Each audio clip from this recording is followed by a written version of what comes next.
Nuclear ഫിസിക്സിൻ്റെ ബാക്കി ഭാഗങ്ങളാണ് നമ്മൾ ഈ ഒരു വീഡിയോയിലൂടെ നോക്കാൻ പോകുന്നത്. Loss of radioactive decay. Radioactive ഡീകെയുടെ loss. Radioactive decay is a spontaneous process. It is independent of physical factors such as temperature and pressure. അപ്പോൾ റേഡിയോ ആക്റ്റീവ് ഡീകെ എന്ന് പറയുന്നത് ഒരു സ്പോണ്ടേനിയസ് പ്രോസസ്സാണ്. സ്പോണ്ടേനിയസ് എന്ന് ഉദ്ദേശിക്കുന്നത് നേച്ചുറലി നടക്കുന്ന, അല്ലെങ്കിൽ ഒരു ഫോഴ്സും ഇല്ലാണ്ട് ഓട്ടോമാറ്റിക്കായിട്ട് അങ്ങനെ സ്വാഭാവികമായിട്ടൊക്കെ നടക്കാമെന്ന് പറയില്ലേ, തനിയെ, അങ്ങനത്തെ ഒരു പ്രോസസ്സാണ് റേഡിയോ ആക്റ്റീവ് ഡീകെ എന്ന് പറയുന്നത്. ഇത് ഫിസിക്കൽ ഫാക്ടേഴ്സ് ആയിട്ടുള്ള ടെമ്പറേച്ചറോ പ്രഷറിനെ ഒന്നും ഡിപ്പെൻഡ് ചെയ്യണില്ല. നെക്സ്റ്റ് പറയുന്നത് alpha and beta particles are not emitted simultaneously. Alpha beta particles ഒന്നും ഒരേ സമയത്ത് എമിറ്റ് ചെയ്യുന്നില്ല എന്നാണ് പറയുന്നത്. A nucleus cannot emit more than 1 alpha or beta particles at a time. ഒരു ന്യൂക്ലിയസിന് ഒന്നിൽ കൂടുതലായിട്ട് ആൽഫ അല്ലെങ്കിൽ ബീറ്റ പാർട്ടിക്കിൾസ് ഒരേ സമയത്ത് എമിറ്റ് ചെയ്യാനായിട്ട് പറ്റില്ല. The emission of alpha particle decreases the mass number by 4 and atomic number by 2. Alpha പാർട്ടിക്കിൾസിൻ്റെ എമിഷൻ എന്ന് പറയുന്നത് മാസ് നമ്പർ 4 ആക്കിയിട്ട് ഡിക്രീസ് ചെയ്യുക, അതേപോലെ തന്നെ ആറ്റോമിക് നമ്പർ 2 ആക്കിയിട്ട് ഡിക്രീസ് ചെയ്യുക. അപ്പോൾ അതിൻ്റെ ഒരു എക്സാമ്പിൾ ഇവിടെ കൊടുത്തിട്ടുണ്ട്. The emission of beta particle does not change the mass number but increase the atomic number by 1. Beta പാർട്ടിക്കിളിൻ്റെ എമിഷനാണ് നോക്കുന്നതെങ്കിൽ അവിടെ മാസ് നമ്പർ ചേഞ്ച് ചെയ്യുന്നില്ല, പക്ഷെ ആറ്റോമിക് നമ്പർ 1 കൂടും. Emission of gamma particle neither changes the mass number nor the atomic number. ഗാമയുടെ കാര്യം നോക്കുകയാണെങ്കിൽ ഗാമ പാർട്ടിക്കിൾസ് മാസ് നമ്പറും വ്യത്യാസം വരില്ല, അതേപോലെ തന്നെ ആറ്റോമിക് നമ്പറും വ്യത്യാസം വരില്ല. അതാണ് ഇവിടെ കൊടുത്തിരിക്കുന്ന laws of radioactive decay എന്ന് പറഞ്ഞിട്ട് ഇവിടെ സ്ക്രീനിൽ നിങ്ങൾക്ക് കാണിച്ചു തരാം. The rate of disintegration of radioactive atoms is directly proportional to the number of radioactive atoms present at the instant. ഇപ്പോൾ റേഡിയോ ആക്റ്റീവ് ആറ്റംസിൻ്റെ അത് എന്തിനോട് ഡയറക്ട്ലി പ്രൊപ്പോർഷണൽ ആണ്? Number of radio active atoms present at instant എന്ന് വെച്ച് കഴിഞ്ഞാൽ ഇവിടെ നമുക്ക് അതിനൊരു equation പഠിക്കാനുണ്ട്. ജസ്റ്റ് അത് ഇങ്ങനെ കൊണ്ടുവന്നിട്ട് ഒരു ഇക്വേഷനിലോട്ട് എത്തുന്നുണ്ട്. dN/dt എന്ന് പറഞ്ഞിട്ട് നമ്മൾ ചെയ്ത് ആൻസർ കിട്ടുന്നതാണ് n = n0e⁻ λt. ഇവിടെ ലാംഡ എന്ന് പറയുന്നത് ഡിസിൻറ്റഗ്രേഷൻ കോൺസ്റ്റൻ്റ് ആണ്. നെക്സ്റ്റ് വരുന്നതാണ് half life.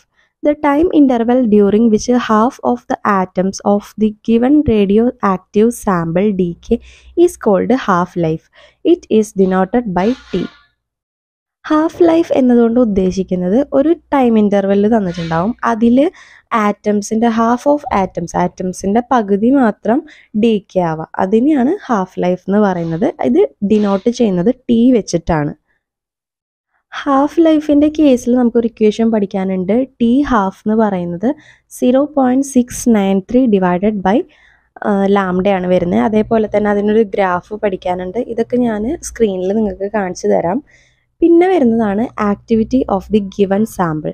The number of disintegration per second of the radioactive sample is called activity. Number of disintegration per second of radioactive sample എന്ന് വെച്ച് കഴിഞ്ഞാൽ R എന്നാണ് ഈ ഒരു ആക്ടിവിറ്റി ഓഫ് ഗിവൺ സാമ്പിളിനെ നമ്മൾ ഡിനോട്ട് ചെയ്യുന്നത്. ആക്ടിവിറ്റി ഡിനോട്ട് ചെയ്യുന്നത് R എന്നാണ്. അപ്പോൾ R എന്ന് പറയുന്നത് നമ്പർ ഓഫ് ഡിസിൻറ്റഗ്രേഷൻ എന്നത് DN. N എന്ന് പറയുന്നതാണ് നമ്പർ ഓഫ് ഡിസിൻറ്റഗ്രേഷൻ. അതേപോലെ തന്നെ സെക്കൻഡ് ഇപ്പോൾ ഡിവൈഡഡ് ബൈ 10. അപ്പോൾ R = dN divided by dt എന്ന് പറയുന്നത് ആണ് ലാംഡ n. ഇവിടെ ക്യാപിറ്റൽ N എന്നതുകൊണ്ട് ഉദ്ദേശിക്കുന്നത് number of atoms of sample ആണ്.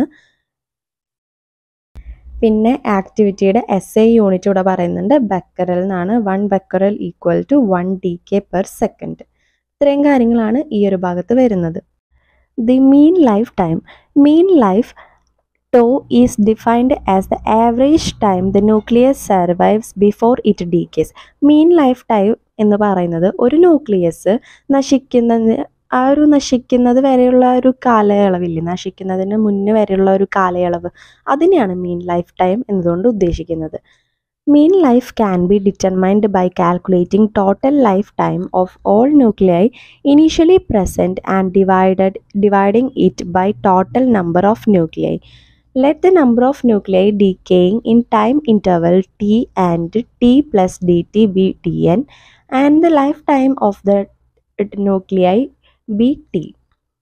Then the total lifetime of these nuclei is tdn. അപ്പോൾ ഇവിടെ പ്രത്യേകിച്ച് പറയുന്നത് ഇങ്ങനെ ഒരു ന്യൂക്ലിയൈ അത് നശിക്കുന്നതിന് മുന്നേ വരെയുള്ള ഒരു കാലയളവിനെയാണ് നമ്മൾ മീൻ ലൈഫ് ടൈം എന്നതുകൊണ്ട് പറയുന്നത്. പിന്നെ ഇതിന് നമുക്കൊരു ഇക്വേഷൻ പഠിക്കാനുണ്ട്. Tau equal to 1/λ equal to T half, T 1/2 ഇല്ലേ, ഡിവൈഡഡ് ബൈ 0.693. നെക്സ്റ്റ് വരുന്നതാണ് radioactive carbon dating.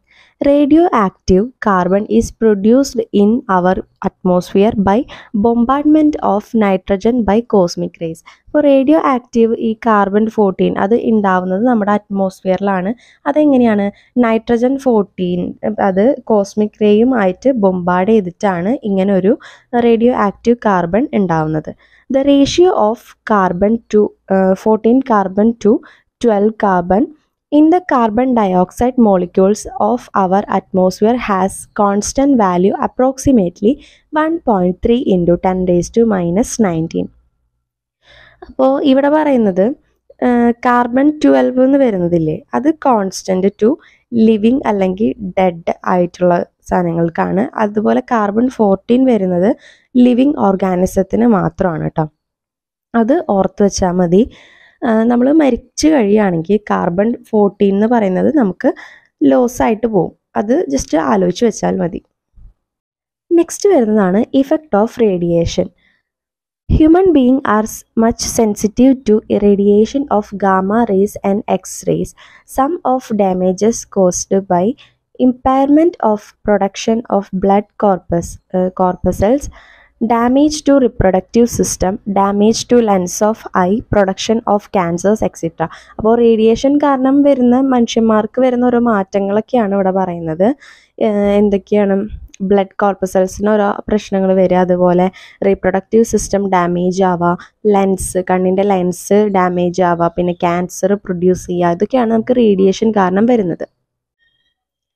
External and internal irradiation may be distinguished. External sources are effective so long as they emit penetrating radiations. അപ്പോൾ external sources കൂടുതലായിട്ട് penetrating റേഡിയേഷനെ ആയിരിക്കും emit ചെയ്യുന്നത്. Internal irradiation takes place after radio active substances have been taken up. To prevent radiation damage, rules have been promulgated by International Commission of Radiation Protection to concentration of radioactive nuclides in drinking water and in air which lead to maximum amounts in body have also been worked out. ഇപ്പോൾ ഈ radiation damage ഒക്കെ ഒരുവിധമൊക്കെ prevent ചെയ്യാനായിട്ട് നമുക്ക് പറയുന്ന കുറേ കാര്യങ്ങളാണ്. നല്ലപോലെ വെള്ളം കുടിക്കുക, പിന്നെ വർക്കൗട്ട് ചെയ്യുക, അങ്ങനത്തെ കാര്യങ്ങളൊക്കെ വരുമ്പോൾ മാക്സിമം ഈ റേഡിയേഷൻ പ്രിവെൻറ്റ് ചെയ്യാനായിട്ടൊക്കെ നമുക്ക് പറ്റും എന്നൊക്കെയാണ് പറയുന്നത്. Particular attention must be given to the safety of nuclear reactors and their control. Safety precautions should also be taken in hospitals and laboratories who use radio isotopes. അപ്പോൾ radio waves അല്ലെങ്കിൽ ആ ഒരു റേഡിയേഷനായിട്ട് ബന്ധപ്പെട്ട എന്തെങ്കിലും കാര്യങ്ങൾ ഹോസ്പിറ്റലിൽ, ലബോറട്ടറി, ഇപ്പോൾ x-ray ഒക്കെ ചെയ്യുന്നവർ അവർ അതിൻ്റേതായ സേഫ്റ്റി പ്രിക്കോഷൻസ് ഒക്കെ എടുത്തിരിക്കണം. The bright side of radioactive radiation is their use for treatment of malignant tumors and growing fissures. അപ്പോൾ കൂടുതലായിട്ട് റേഡിയോ ആക്റ്റീവ് റേഡിയേഷൻസ് നമ്മൾ യൂസ് ചെയ്യുക ഈ മാലിഗ്നൻറ്റ് ട്യൂമേഴ്സ്, ഇപ്പോൾ ട്യൂമർ വരിക, അതുപോലെ ഇപ്പോൾ ക്യാൻസർ, അങ്ങനത്തെ കാര്യങ്ങൾക്കൊക്കെയാണ് നമ്മൾ കൂടുതലായിട്ടും റേഡിയോ ആക്റ്റീവ് യൂസ് ചെയ്യുന്നത്. ആ റേഡിയോ ആക്റ്റീവ് റേഡിയേഷൻസ് നമ്മൾ യൂസ് ചെയ്യുന്നത്. അപ്പോൾ ഇതൊക്കെ എന്താണ്? ഇതിൻ്റെ ഒരു മെറിറ്റ് ആയിട്ടാണ് പറയുന്നത്. The technique is widely used to preserve food, drugs and sterilization of medical instruments. അപ്പോൾ ഈ ഒരു ടെക്നിക്ക് കൂടുതലായിട്ട് യൂസ് ചെയ്യുന്നത് ഫുഡ് പ്രിസർവ് ചെയ്യാൻ, പിന്നെ ഡ്രഗ്സിന് വേണ്ടിയിട്ട്. ഡ്രഗ്സ് എന്ന് പറയുമ്പോൾ ഭയങ്കര വലിയ കാര്യങ്ങളൊന്നുമല്ല. നമ്മൾ കോമൺലി ഇപ്പോൾ മരുന്നിൻ്റെ കുറേ കാര്യങ്ങളൊക്കെ നമുക്ക് ഡ്രഗ്സിൽ പെടുന്നതല്ലേ. അപ്പോൾ അങ്ങനത്തെ, അതുപോലെ സ്റ്റെറിലൈസേഷൻ ഓഫ് മെഡിക്കൽ ഇൻസ്ട്രുമെൻറ്റ്സ് ഒക്കെ സ്റ്റെറിലൈസ് ചെയ്യാനൊക്കെ ആയിട്ട് നമ്മൾ ഈ ഒരു റേഡിയേഷൻ ആ ഒരു സംഭവം യൂസ് ചെയ്യാറുണ്ടെന്നാണ് പറയുന്നത്. നെക്സ്റ്റ് വരുന്നതാണ് nuclear waste disposal. Low cost and highly efficient energy source ആണ് നമ്മൾ കൂടുതലായിട്ടും യൂസ് ചെയ്യേണ്ടത്. The disposal of nuclear waste is still highly challenging. ഈ ഒരു ന്യൂക്ലിയർ വേസ്റ്റ് ഡിസ്പോസ് ചെയ്യുക എന്ന് പറയുന്നത് ഭയങ്കര ഒരു ചലഞ്ചിങ് ആയിട്ടുള്ളൊരു കാര്യമാണ്. Nuclear waste is one of the most difficult kind of waste to be managed because it is highly hazardness. അപ്പോൾ ഈ ഒരു സംഭവം നമ്മൾ ഡിസ്പോസ് ചെയ്യേണ്ടത് ഭയങ്കരമായിട്ട് മാനേജ് ചെയ്ത് ഭയങ്കര ശ്രദ്ധിച്ച് ചെയ്യേണ്ട ഒരു കാര്യമാണ്. കാരണം ഇത് അത്രയും ദോഷമുള്ളൊരു സംഭവമാണ്. ന്യൂക്ലിയർ വേസ്റ്റ് അങ്ങനെ ഇങ്ങനെയൊന്നും വലിച്ചെറിയാനൊന്നും പാടില്ല. The health concern and safety issues associated with nuclear waste present important constraints on the wide spread use of nuclear energy. അപ്പോൾ ഈ ഒരു ഭാഗം എന്ന് പറയുന്നത് ന്യൂക്ലിയർ വേസ്റ്റ് ഡിസ്പോസൽ എങ്ങനെയാണ്, അത് ഭൂമിക്ക് എത്രമാത്രം നല്ലതാണ്, അങ്ങനത്തെ സംഭവങ്ങളൊക്കെയാണ് ജസ്റ്റ് വായിച്ചു നോക്കാനുള്ളൊരു ഭാഗമാണ്. ഇപ്പോൾ ഈ ന്യൂക്ലിയർ വേസ്റ്റിൻ്റെ കാര്യം നോക്കുകയാണെങ്കിൽ ചില സംഭവങ്ങളൊക്കെ കുറേ വർഷങ്ങൾ കഴിഞ്ഞിട്ടായിരിക്കും, മില്യൺസ് ഓഫ് ഇയേഴ്സ് കഴിഞ്ഞിട്ട് അതുണ്ടാക്കി അത്രയും നാളുകൾ കഴിഞ്ഞിട്ടായിരിക്കും അത് അതിൻ്റെ ഒരു ഡേഞ്ചറസ് ലെവലിലൊക്കെ എത്തുന്നത്. അങ്ങനത്തെ ഒരു അവസ്ഥയിലൊക്കെ ആയിരിക്കും. അപ്പോൾ അതൊക്കെ നമ്മൾ മുന്നിൽ കണ്ടിട്ട് വേണം ഇത് ഡിസ്പോസ് ചെയ്യാനായിട്ട്. അപ്പോൾ ഈ ന്യൂക്ലിയർ വേസ്റ്റ് നമ്മൾ കുറേ അധികം ഡിസ്പോസ് ചെയ്യാന്ന് പറഞ്ഞാൽ ഭയങ്കര ഒരു ഡിഫിക്കൽട്ടായിട്ടുള്ളൊരു സംഭവമാണ്. അത് കൺട്രോൾ ചെയ്യാനായാലും സ്റ്റോർ ചെയ്യാനായാലും ഒക്കെ ഭയങ്കര ബുദ്ധിമുട്ടുള്ളൊരു സംഭവമാണ്. അടുത്തതാണ് particle accelerators. Particle accelerators are devices by which charged particles can be energized. അപ്പോൾ ഇതെന്ന് പറയുന്ന ഒരു ഡിവൈസാണ്. ഇത് യൂസ് ചെയ്യുന്നത് ചാർജ്ഡ് പാർട്ടിക്കിൾസിനെയൊക്കെ കുറച്ച് ഭയങ്കര എനർജി കൂട്ടാനായിട്ട്, ഭയങ്കര ഊർജ്ജസ്വലമാക്കുക അങ്ങനെയൊക്കെ പറയില്ലേ, അങ്ങനെ ആക്കാൻ വേണ്ടിയിട്ട്. The accelerators played a vital role in the development of nuclear and particle physics. അപ്പോൾ ഈ ആക്സിലറേറ്റേഴ്സ് ഒരു മെയിൻ റോള് തന്നെയാണ് വഹിക്കണത്. എന്തിൻ്റെ കാര്യത്തിലാണ്? ന്യൂക്ലിയർ അല്ലെങ്കിൽ പാർട്ടിക്കിൾ അതിൻ്റെയൊക്കെ ഫിസിക്സിൻ്റെ കാര്യത്തിൽ ഭയങ്കര ഒരു മെയിൻ റോള് തന്നെയാണ് ആക്സിലറേറ്റേഴ്സ് വഹിക്കുന്നത്. Before the advent of this machine, the only source of high energy charged particle required for study of nuclear transmutation were the naturally radioactive substances emitting alpha and beta particles. It is due to the limitation both of energy and intensity of beam of particles, the usefulness of these sources are limited. അപ്പോൾ ഈ ഒരു സംഭവം, ഈ ഒരു device കണ്ടുപിടിക്കുന്നതിനേക്കാളും മുന്നേ ആകുള്ളൊരു കാര്യം എന്ന് പറയുന്നത് ഈ ഒരു ന്യൂക്ലിയർ ട്രാൻസ്മ്യൂട്ടേഷനെ പറ്റിയിട്ടൊക്കെ പഠിക്കുക, പിന്നെ ആൽഫ ബീറ്റ പാർട്ടിക്കിൾസ് എമിറ്റ് ചെയ്യണം, അങ്ങനത്തെ കാര്യങ്ങളൊക്കെ പഠിക്കുക. അതൊക്കെയായിരുന്നു മുന്നേ ഉണ്ടായിരുന്ന കാര്യങ്ങൾ. പിന്നെ accelerators can be divided broadly into 2 classes. അപ്പോൾ രണ്ടാക്കിയിട്ട് തിരിച്ചിട്ടുണ്ട്. ഒന്നാണ് ഇലക്ട്രോസ്റ്റാറ്റിക് ആക്സിലറേറ്റർ, മറ്റേതാണ് സൈക്ലിക് ആക്സിലറേറ്റർ. സൈക്ലിക് ആക്സിലറേറ്റർ കുറച്ചുകൂടി ഇമ്പോർട്ടൻ്റ് ആണ്. In electrostatic accelerator, the charged particles are accelerated by applying constant voltage difference between the ion source and target. Electrostatic ആക്സിലറേറ്ററിൻ്റെ കാര്യത്തിൽ charged particles accelerate ചെയ്യുന്നത് ഒരു കോൺസ്റ്റൻറ്റ് വോൾട്ടേജ് അപ്ലൈ ചെയ്യുമ്പോഴായിരിക്കും. അപ്പോഴാണ് accelerate ചെയ്യണതൊക്കെ. The cyclic accelerators accelerate the particles in multiple steps, imparting a relatively small amount of energy in each step. അപ്പോൾ സൈക്ലിക്കിൻ്റെ കാര്യം എന്ന് പറഞ്ഞു കഴിഞ്ഞാൽ 2 ഡിഫറെൻറ്റ് സ്റ്റെപ്സിലായിട്ടാണ് കാര്യങ്ങൾ, അല്ല 2 എണ്ണമെന്നല്ല, മൾട്ടിപ്പിൾ സ്റ്റെപ്സിലാണ് ഇത് പ്രോസസ്സ് നടക്കുന്നത്. ഇതെന്ന് പറയുമ്പോൾ ഫസ്റ്റ് ഒരു ചെറിയ എമൗണ്ടിൽ എനർജി കൊടുക്കും ഫസ്റ്റ് സ്റ്റെപ്പിൽ. The trajectory of the particle in these machines can be curved as in the cyclotron and straight line as the linear accelerator. പിന്നെ വരുന്നത് ലീനിയർ ആക്സിലറേറ്റർ പോലെ സ്ട്രെയിറ്റ് ലൈൻ ആയിട്ടൊക്കെയാണ്, അതുപോലെ കർവ്ഡ് ആയിട്ടൊക്കെയാണ് ഈ മെഷീൻസിലൂടെ ഇങ്ങനെ പാർട്ടിക്കിൾസ് പാസ് ചെയ്യുന്നതൊക്കെ. നെക്സ്റ്റ് വരുന്നതാണ് ലീനിയർ ആക്സിലറേറ്റർ. ലീനിയർ ആക്സിലറേറ്ററിനെ നമ്മൾ ഷോർട്ട് ഫോമിൽ പറയുന്നതാണ് LINAC. ലീനിയർ ആക്സിലറേറ്റേഴ്സ്, അതിനെ ലിനാക് എന്നും കൂടെ പറയും. Accelerate charged particles along straight line in multiple step by an oscillating electric field. ഇതുകൊണ്ട് ഉദ്ദേശിക്കുന്നത് ഇത് ആക്സിലറേറ്റ് ചെയ്യുന്നത് ചാർജ്ഡ് പാർട്ടിക്കിൾസ് ഒരു സ്ട്രെയിറ്റ് ലൈനിൽ പല പല സ്റ്റെപ്പിലായിട്ട് ഓസിലേറ്റ് ചെയ്തിട്ടാണ് ഈ ഒരു പ്രോസസ്സ് നടക്കുന്നത്. ലീനിയർ ആക്സിലറേറ്ററിൻ്റെ കൺസ്ട്രക്ഷൻ നമുക്ക് പഠിക്കാനുണ്ട്. അതേപോലെ തന്നെ പ്രിൻസിപ്പിൾ ഓഫ് വർക്കിംഗ്, അഡ്വാൻറ്റേജസ്, അങ്ങനത്തെ സംഭവങ്ങളൊക്കെ നമുക്കിവിടെ പഠിക്കാനുണ്ട്. അപ്പോൾ നമുക്കതൊക്കെ നോക്കാം. കൺസ്ട്രക്ഷൻ എന്ന് പറയുമ്പോൾ it consist of A series of co-axial cylindrical drift tubes along the axis of which the charged particles travel. One set of alternate electrodes is connected to one terminal of the RF supply system while the other set of alternate electrodes is connected to other terminal of RF supply. അപ്പോൾ ഇതിൻ്റെ കാര്യം പറയുമ്പോൾ ഒരു alternate electrode connect ചെയ്തിരിക്കുന്നത് ഒരു ടെർമിനലിൻ്റെ അടുത്തോട്ടും അതേപോലെ തന്നെ വേറെ കണക്ട് ചെയ്തിരിക്കുന്നത് വേറെ ഇതുപോലെ തന്നെ ഓൾട്ടർനേറ്റ് ആയിട്ടുള്ള ഒരു ടെർമിനലിൻ്റെ അടുത്തോട്ടുമാണ് കണക്ട് ചെയ്തിട്ടുണ്ടാവുക. In a linear accelerator for ions the successive electrode tubes are of gradually increasing length. അപ്പോൾ ഈ ലീനിയർ ആക്സിലറേറ്റർ എന്ന് പറയുന്നത് ഇങ്ങനെ എന്താണ് കുറച്ച് നീളമൊക്കെ ഉള്ള ഒരു ലെങ്ത് ഒക്കെ കൂടിയ ഒരു സംഭവം ട്യൂബൊക്കെയാണ്, ഇലക്ട്രോഡ് ട്യൂബ്സ് ഒക്കെയാണ്. The cylindrical drift tubes are arranged inside a glass vacuum chamber. അതുപോലെ സിലിണ്ടറിക്കൽ ആയിട്ടുള്ള സംഭവം, സിലിണ്ടറിക്കൽ ട്യൂബ് നമ്മൾ അറേഞ്ച് ചെയ്തിട്ടുള്ളത് ഒരു ഗ്ലാസ് വേക്കം ചാമ്പറിൻ്റെ അകത്താണ്. And ion source which is to be accelerated is kept a. ഇതിൻ്റെ ഫിഗർ ഞാനിവിടെ സ്ക്രീനിൽ കാണിക്കുന്നുണ്ട്. നെക്സ്റ്റ് വരുന്നതാണ് പ്രിൻസിപ്പിൾ ഓഫ് വർക്കിംഗ്. ഇതിൻ്റെ principle, the length of first tube is adjusted in such way that the time taken by the positive ion to travel the entire length of tube is exactly equal to half the time period of RF accelerating voltage. അപ്പോൾ length of first tube നമ്മൾ adjust ചെയ്യുക, first ട്യൂബിൻ്റെ length നമ്മൾ adjust ചെയ്യുക in such way that time taken by positive ion to travel the entire length of tube is exactly equal to.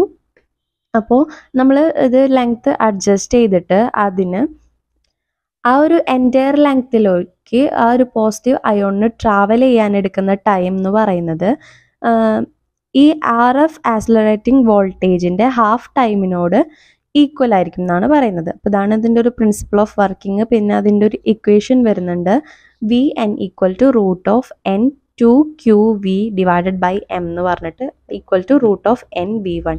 അപ്പോൾ അത് ഞാനിവിടെ സ്ക്രീനിൽ കൊടുക്കാം. നെക്സ്റ്റ് വരുന്നതാണ് advantages of linear accelerators. It produces A relatively high beam current. ഒരു നല്ലൊരു high beam കറണ്ടാണ് ഇത് produce ചെയ്യുന്നത്. Extraction and injection of high energetic beam is simple. അപ്പോൾ എക്സ്ട്രാക്ഷനും അതേപോലെ ഇഞ്ചക്ഷനും ഭയങ്കര ഹൈ എനർജറ്റിക് ബീമിൻ്റെ കാര്യത്തിൽ അത് ഭയങ്കര സിമ്പിളായിരിക്കും. Travel in straight line, it has practically no radiation loss. ഇത് ട്രാവൽ ചെയ്യുന്നത് സ്ട്രെയിറ്റ് ലൈനിലാണ്. അതുപോലെ ഇതിനൊരു എനർജി റേഡിയേഷൻ ലോസ് ഒന്നും ഇതിൽ വരുന്നില്ല. The limitation of linear accelerator is the length of accelerator is inconveniently large and it is very difficult to maintain vacuum in such a large chamber. ഒരു വലിയൊരു ചാമ്പറിൻ്റെ അകത്താവുമ്പോൾ ഇതിൻ്റെ ലെങ്ത്തൊക്കെ കറക്റ്റായിട്ട് മാനേജ് ചെയ്യാനൊക്കെ ആയിട്ട് ചില ബുദ്ധിമുട്ടുകളൊക്കെ വരാറുണ്ട്. അതൊക്കെയാണ് ഇതിൻ്റെ ലിമിറ്റേഷൻ ആയിട്ട് പറയുന്നത്. Linear accelerators are used for electron acceleration, photon acceleration, ion acceleration. അപ്പോൾ ഇതിന് വേണ്ടിയിട്ടൊക്കെയാണ് ലീനിയർ ആക്സിലറേറ്റേഴ്സ് യൂസ് ചെയ്യുന്നത്. They are used as injectors for high energy machines such as proton synchrotrons. അപ്പോൾ ഈ ഒരു സംഭവം ഇതൊക്കെ ജസ്റ്റ് വായിച്ചു വയ്ക്കാം. നെക്സ്റ്റ് വരുന്നതാണ് സൈക്ലോട്രോൺ എന്ന് പറയുന്നത്. A cyclotron is a device developed by Lawrence and Livingston in 1931 by which the positively charged particles like proton, deuteron, alpha particle etcetera. അപ്പോൾ ഈ സംഭവങ്ങളൊക്കെ വെച്ചിട്ടാണ് സൈക്ലോട്രോൺ ഉണ്ടാക്കിയിട്ടുള്ളത്. Can be accelerated. ഇതിൻ്റെ ഒരു പ്രിൻസിപ്പിൾ എന്ന് പറഞ്ഞിട്ടുണ്ടെങ്കിൽ charged particle moving perpendicular in the magnetic field. അപ്പോൾ ചാർജഡ് പാർട്ടിക്കിൾ പെർപെൻഡിക്കുലർ ആയിട്ടാണ് മാഗ്നറ്റിക് ഫീൽഡിൽ മൂവ് ചെയ്യുന്നത്. It describe a circular path. Circular പാത്താണ് it can be accelerated by allowing it to pass through a suitably adjusted electric field. Correct ആയിട്ട് suit ആയിട്ടുള്ള ഒരു electric ഫീൽഡിലൂടെയാണ് ഇത് pass ചെയ്യുന്നത്. ഇനി ഇതിൻ്റെ കൺസ്ട്രക്ഷൻ എന്ന് പറഞ്ഞിട്ടുണ്ടെങ്കിൽ ഇതിന് ഡി ഷേപ്ഡ് ആയിട്ട് ഹോളോ ആയിട്ടുള്ള ഇവാക്യുവേറ്റഡ് മെറ്റൽ ചാമ്പേഴ്സ് D1 D2 ഉണ്ട്. അതിനെയാണ് ഡീസ് എന്ന് പറയുന്നത്. These are placed horizontally with their diametric edges parallel and slightly separated from each other. ഇത് അവർ പ്ലേസ് ചെയ്തിരിക്കുന്നത് ഹൊറിസോണ്ടലി ആണ്. പിന്നെ ഇതിൻ്റെ ഡയാമെട്രിക് എഡ്ജസ് പാരലലായിട്ടും അതുപോലെ സ്ലൈറ്റ്ലി ചെറുതായിട്ടൊന്ന് separate ചെയ്തിട്ടുമാണ് വെച്ചിട്ടുണ്ടാവുക. The Ds are connected to high frequency oscillator which can produce a potential difference of order 10⁴ volt at 10⁷ hertz frequency. അപ്പോൾ ഈ ഒരു ഡീസ് കണക്ട് ചെയ്തിട്ടുണ്ടാവുക നല്ല ഹൈ ഫ്രീക്വൻസി ആയിട്ടുള്ള ഓസിലേറ്ററിലേക്കാണ്. പിന്നെ 2 Ds are enclosed in a steel box and well insulated from it. ഇപ്പോൾ ഇത് enclose ചെയ്തിരിക്കുന്ന ഒരു സ്റ്റീൽ ബോക്സ് വെച്ചിട്ട് എൻക്ലോസ് ചെയ്തിട്ടുണ്ടാവും. മാത്രമല്ല ഇത് ഇൻസുലേറ്റ് ചെയ്തിട്ടുണ്ടാവും. ഇൻസുലേറ്റ് ചെയ്യാന്ന് പറഞ്ഞു കഴിഞ്ഞാൽ കറണ്ട് പുറത്തോട്ട് വിടാത്ത അല്ലെങ്കിൽ എനർജി പുറത്തോട്ട് വിടാത്തൊരു സംഭവമാണ്. നെക്സ്റ്റ് വരുന്നതാണ് ഇതിൻ്റെ വർക്കിങ്ങും തിയറിയും. The positively charged particle to be accelerated is produced at P. അപ്പോൾ പോസിറ്റീവ് ചാർജഡ് പാർട്ടിക്കിൾ ആക്സിലറേറ്റ് ചെയ്യുന്നതൊക്കെ പ്രൊഡ്യൂസ് ചെയ്യുന്നത് Pയിലാണ്. Suppose that instant D1 is at negative potential and D2 is at positive potential. അപ്പോൾ നമ്മൾ ആലോചിക്കേണ്ട കാര്യം എന്ന് പറഞ്ഞു കഴിഞ്ഞാൽ D1 എന്ന് പറയുന്നത് നെഗറ്റീവിലും D2 എന്ന് പറയുന്നത് പോസിറ്റീവിലുമായിരിക്കും. Therefore, the particle will be accelerated towards D1. അപ്പോൾ പാർട്ടിക്കിൾ ആക്സിലറേറ്റ് ചെയ്യുന്നത് D1-ലോട്ടായിരിക്കും. On reaching inside D1, it moves with a constant speed v in a circular path of radius r. അപ്പോൾ D1-ലോട്ട് എത്തിക്കഴിയുമ്പോൾ ഒരു കോൺസ്റ്റൻറ്റ് സ്പീഡ് v വെച്ചിട്ട് ഒരു circular path radius ആറിലാണ് ഇത് move ചെയ്യുന്നുണ്ടാവുക. ഇതിൻ്റെ ഫിഗറൊക്കെ ഞാനിവിടെ സ്ക്രീനിൽ കാണിക്കുന്നുണ്ട്. നിങ്ങൾ ജസ്റ്റ് അതൊക്കെ ഒന്ന് വായിച്ചു നോക്കാം. അടുത്തത് വരുന്നതാണ് മാക്സിമം എനർജി ഓഫ് പാർട്ടിക്കിൾ. ഇത് ഒരു ഇക്വേഷൻ ആണ് വരുന്നത്. മാക്സിമം എനർജി ഓഫ് പാർട്ടിക്കിളിൻ്റെ ഇക്വേഷൻ എന്ന് പറയുന്നത് B² Q² R0² divided by 2m എന്ന് പറഞ്ഞിട്ടാണ് ഇതിൻ്റെ ഒരു ഇക്വേഷൻ വരുന്നത്. നെക്സ്റ്റ് ഇതിൽ വരുന്നതാണ് സൈക്ലോട്രോൺ ഫ്രീക്വൻസി. അതും ഇതുപോലൊരു ഇക്വേഷനാണ് 1/T = QB divided by 2πm എന്ന് പറഞ്ഞിട്ട്. അപ്പം നിങ്ങൾക്ക് ഞാനിതിൻ്റെ നോട്ട്സൊക്കെ ഇതിൽ കൊടുത്തിട്ടുണ്ട്. ആവശ്യമുണ്ടെന്നുണ്ടെങ്കിൽ ഇതൊന്ന് വായിച്ചു നോക്കാം. അപ്പോൾ നമ്മുടെ ഈ ഒരു ന്യൂക്ലിയർ ഫിസിക്സ് എന്ന് പറഞ്ഞ ചാപ്റ്റർ ഇവിടെ അവസാനിക്കുകയാണ്. ഞാനത് ഓടിച്ചാണ് എടുത്തത്. അതുപോലെ നിങ്ങൾക്ക് ഡെറിവേഷൻസ് ഒക്കെ ജസ്റ്റ് പറഞ്ഞു തരികയാണ് ചെയ്തത്. പിന്നെ ഇതിൽ കുറേ കാര്യങ്ങൾ അത്രയും ഇമ്പോർട്ടൻ്റ് അല്ലാത്ത കാര്യങ്ങളാണ് ജസ്റ്റ് ഇങ്ങനെ ഓടിച്ച് വിട്ടുപോയത്. അത് ഇമ്പോർട്ടൻ്റ് ആയിട്ടുള്ള കാര്യങ്ങളെല്ലാം നമ്മൾ ഇതിൽ തന്നെ പറഞ്ഞു പോയിട്ടുണ്ട്. പിന്നെ നോട്ട്സ് ഇതിൻ്റെ കൂടെ കാണിക്കുന്നത് നിങ്ങൾ എന്തായാലും വായിച്ചു നോക്കുക. കാരണം ഞാൻ പറഞ്ഞത് ചിലപ്പോൾ വിട്ടുപോയ കാര്യങ്ങളുണ്ടാവാം. പിന്നെ നിങ്ങൾക്ക് ചിലപ്പോൾ വായിച്ചു നോക്കുമ്പോഴായിരിക്കും എന്തെങ്കിലും മൈൻഡിലൊക്കെ നിൽക്കുന്നുണ്ടാവുക. അപ്പോൾ അങ്ങനത്തെ കാര്യങ്ങളൊക്കെ ഉണ്ടാവും. അതുകൊണ്ട് നോട്ട്സ് നിങ്ങൾ എന്തായാലും വായിച്ചു നോക്കുക. ക്ലിയർ ആയിട്ട് തന്നെയാണ് ഞാനിവിടെ ഒരു വീഡിയോയിൽ കാണിക്കുന്നത്. ഇനി എന്തെങ്കിലും ഡൗട്ട്സ് ഉണ്ടെങ്കിൽ കമൻറ്റ് സെക്ഷനിൽ അറിയിക്കുക. അല്ലെങ്കിൽ നമ്മുടെ ഇൻസ്റ്റാഗ്രാം പേജായിട്ടുള്ള റിവിഷൻ ശ്രീയിൽ വന്നിട്ടായാലും അറിയിക്കുക. അപ്പോൾ ഇന്നത്തെ വീഡിയോ ഇവിടെ അവസാനിക്കുകയാണ്. താങ്ക്